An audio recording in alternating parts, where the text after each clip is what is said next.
We're back, people, and today we're breaking down film on Melvin Ingram, my newest Miami Dolphins edge. He played for the Dolphins last year. Just re-signed him to the practice squad. I do like this signing as a depth signing. I think looking at this past game, and then after looking at the film, really, I was actually pretty impressed. He was better than I remembered him being, and, he's obviously up there in age, but he's pretty fresh. He hasn't played all season long. And I think, he's a good fit for this scheme. And then you watch the past Titans game, I think the guys were just tired. They have to play so much snaps. The guys on the defensive line, the D tackles, the edges, they're playing a ridiculous amount of snaps. So I think having a guy like him, and just in case of, another injury happens too, I think it's smart. He can play multiple different spots. He's versatile. He's a very smart player. He can also drop into coverage, which I think is helpful. Maybe give Van Ginkel a little more versatility and allow him to rest, because they were definitely gassed at the end of that game. They were getting chipped all game too. Like, they had a tough going. And I know people see this and be like, we just lost our center and then we signed an edge. Like, it doesn't always correlate, guys. Like, you can still sign a center even though you signed a guy to your practice squad. It doesn't mean the opposite. But yeah, just good awareness out in space, close down in the flat, good strong tackler. He's very strong on stunts as well, which the Dolphins love to run. And then he's also an impact player versus the run, all around solid. Not going to win a ton of one-on-ones pass rushing, but he has a good feel for when offensive lineman makes mistakes, he can take advantage of it. Some of my favorite plays that Melvin Ingram made as a Dolphin, just getting into the backfield. Love his impact versus the run. I just feel like he's a playmaker there, has a good feel. The tackle's not able to get out to reach him, so he just gets down and closes space instantly. And they're trying to work like a little bit of a pull with 72 working around. And since he explodes upfield so quickly to take on the fullback, kind of just messes up the whole process of this play. And he's just in the backfield, reset that line of scrimmage. You can see the power at the point of attack, takes him on. He's the one, dictating this, and now it forces this cutback, and he's still able to get that tackle behind the line of scrimmage. Just very good in those areas, and I think, being fresh is going to be very important for him coming in late into the season, and I do like this signing as a depth move. Dolphins need some depth at the edge position. Here to see Ingram getting a nice sack on Josh Allen. Nice to see him, winning some one-on-ones. This is where he will win as a pass rusher. He's not as, explosive as he used to be, winning as many one-on-ones, higher pressure rate, but he will take advantage of this stuff. He sees this guy overset and feels this open to the inside. He set this up earlier by attacking outside. Gives enough shake there. You can see him working the footwork. Everything's timed, and boom, get to the inside. Got some fluidity. Everything's timed. As soon as that guy shoots out his hand, beat that inside hand to the inside, win, and then get a nice sack on Josh Allen. Even forces a fumble. I think the Bills recover it, but that is a very solid pass rush rep. It's not always going to be like that, but he will take advantage of those mistakes from the offensive lineman. And I feel like if he's fresh, healthy, he has enough juice left to still make an impact there as well. Going to be showing most of his film from the earlier in the season. He did, not play terribly towards the end either, but just wanted to show this stuff because I feel like he started out stronger, which I think is good for him.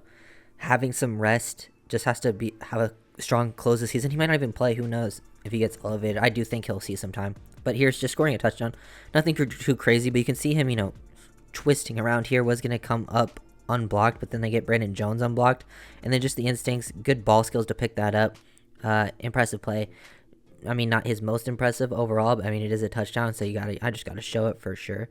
But there's just so much stuff to really like from watching his film. So many different styles of plays that he made solid plays on. And he's quality versus the run. He usually makes, you can't really block him one-on-one with a tight end. He'll make plays. He'll bully those guys. He can, set the edge, make tackles as well. Pretty physical presence. He's also usually wins versus offensive linemen by beating them with some quickness. If they overstep one, he'll get to the inside. Just has a good feel for this stuff, and he definitely has some power. Blow plays up in the backfield just like that. Versus a tight end, you can't really block him one-on-one like that. And I think he's 34, 35. So he probably doesn't have too many seasons left, but he clearly showed enough from me last year that I feel pretty comfortable that he still has enough left in the tank. So he didn't get to play in the Fangio scheme last year, but I actually feel like he's a good fit for how much he can drop into coverage. Like here, matching up versus tight end, he even gets thrown off a little bit, but just being able to, disrupt the timing. The guy gets him overstepping, open his hips a little bit, but he's still able to recover, get right back into it, close that space. It's never really there. He actually looked pretty solid overall in coverage. Taking away initial windows, and that's really all you're asking for out of those guys. They don't need to be amazing, and for how much he can impact versus the run and make some plays as a pass rusher, a guy that can move like that and make plays in coverage to me is pretty important, pretty valuable, especially this late in the season. And losing Phillips is so big because he's just such a hustler. He's always giving 120%, even when he's exhausted and gassed. And I feel like their team's missing that, so you add extra bodies to kind of make up for that loss. As I was saying earlier, he just makes plays in a bunch of different ways. Got versatile alignment. He can drop into coverage. He can rush the passer. He can be impactful versus the run. Here, he's basically just spying Lamar Jackson. They just leave him important. Now he's just reading the eyes. Float to the side, get your hands up. Those plays end up helping a lot. They go kind of underrated, undernoticed. It's not like the most impressive play ever, but it's definitely helpful and somewhere that he can thrive at in multiple different spots for this defense. Impact, run defender, get upfield, disrupt these plays. He's really good versus tosses, runs to his side of the field. He's can beat blocks with quickness. He can set the edge.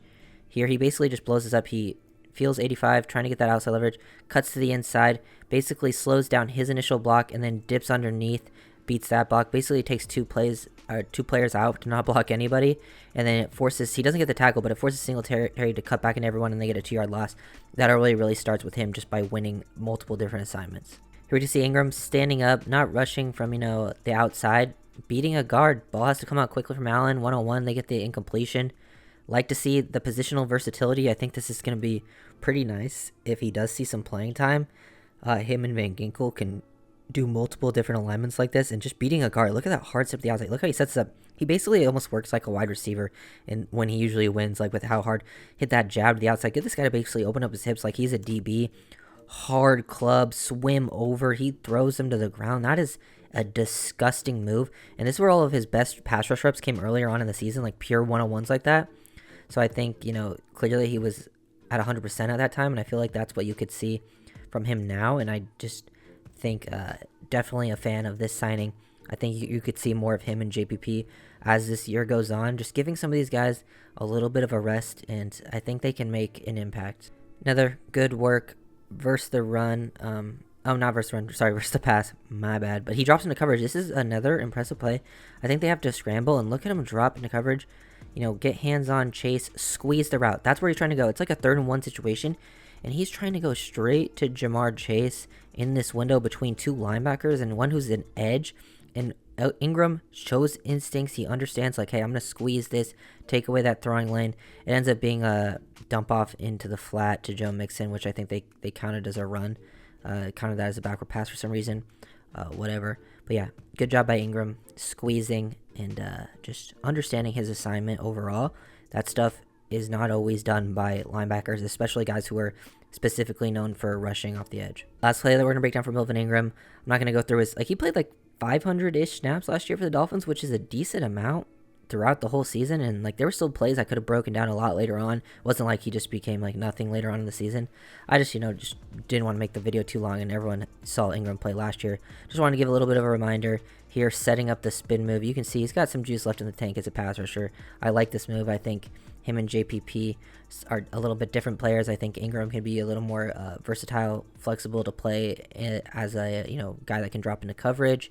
JPP is an impact run defender, more of a guy that you want to see purely going after the quarterback or stopping the run, not really dropping too much. And they can complement each other and be different edge guys, maybe depending on the games itself, who gets more playing time.